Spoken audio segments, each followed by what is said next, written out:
Qu'est-ce qu'il faut faire attention en naviguant avec un spinnaker?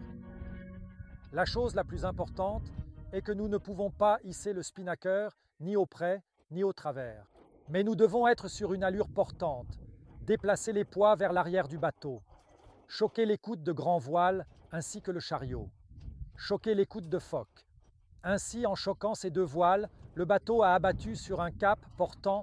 Nous avons donc libéré de la puissance au 4, ce qui signifie que nous devons naviguer entre 90 et 100 degrés.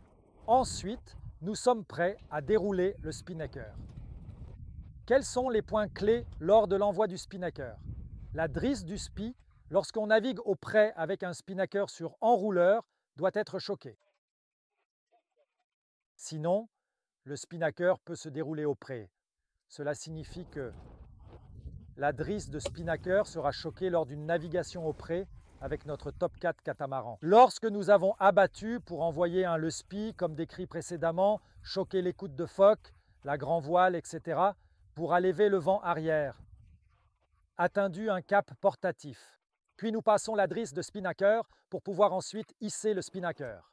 Et puis, nous pouvons finalement dérouler le spinnaker complètement. Pour justement naviguer au portant sous spinnaker, on va essayer ça. Voilà. Quand le spinnaker est déroulé, l'équipier doit s'assurer que le guidon du spi est gonflé pendant la manœuvre, mais toujours proche de l'enroulement.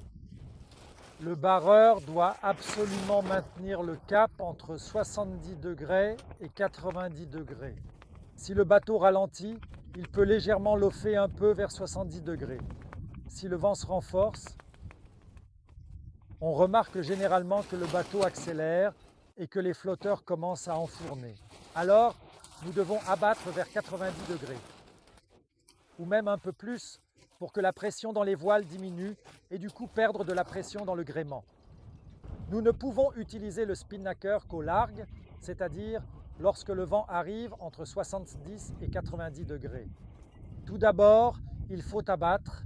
L'abatté, il est important de choquer la grand voile, ainsi que le chariot et abattre au large. Ensuite, le spinnaker est délicatement envoyé. Et ensuite, nous pouvons reborder un peu le chariot. Et surtout, il est nécessaire de régler la grande voile, c'est-à-dire de la reborder et ajuster. Parce que la bordure de la grande voile soutient la pression du spinnaker afin que le mât ne se courbe pas et ne se brise pas. Très important. Donc, si on a trop de pression dans le kata et qu'elle le coque enfourne, le barreur doit abattre, mais on ne cherche pas l'écoute de grande voile, jamais. Il est possible de choquer le spinnaker ou le choquer complètement si le vent est trop fort. Mais jamais on ne relâche. Le chariot peut, comme sur des cours de vent spatial normal, être au même niveau que de la sangle de rappel, ou si le vent mollit, ou que nous avons plus d'expérience. Mais dans tous les cas, la grande voile est bordée. Si nous voulons relâcher de la pression, nous utiliserons le spi et le chariot, si nous sommes en retard pour abattre.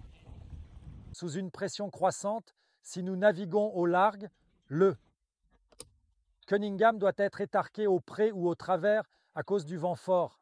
Il sera relâché à nouveau, et ce, juste passé pour que les grands plis n'apparaissent plus. C'est particulièrement crucial lorsqu'on navigue sous spinnaker, car il faut totalement enlever la courbure du mat pour éviter d'avoir trop de courbure sous spi. Et ainsi, risquer de déformer le mat ou même de le casser. Il est très important que le Cunningham est libéré sous spinnaker. Pour naviguer au près, le spinnaker est naturellement enroulé à nouveau sur un cap portant. Et lorsque le spinnaker est enroulé et que la drisse de spinnaker est libérée, nous pouvons lofer vers le travers, puis au près.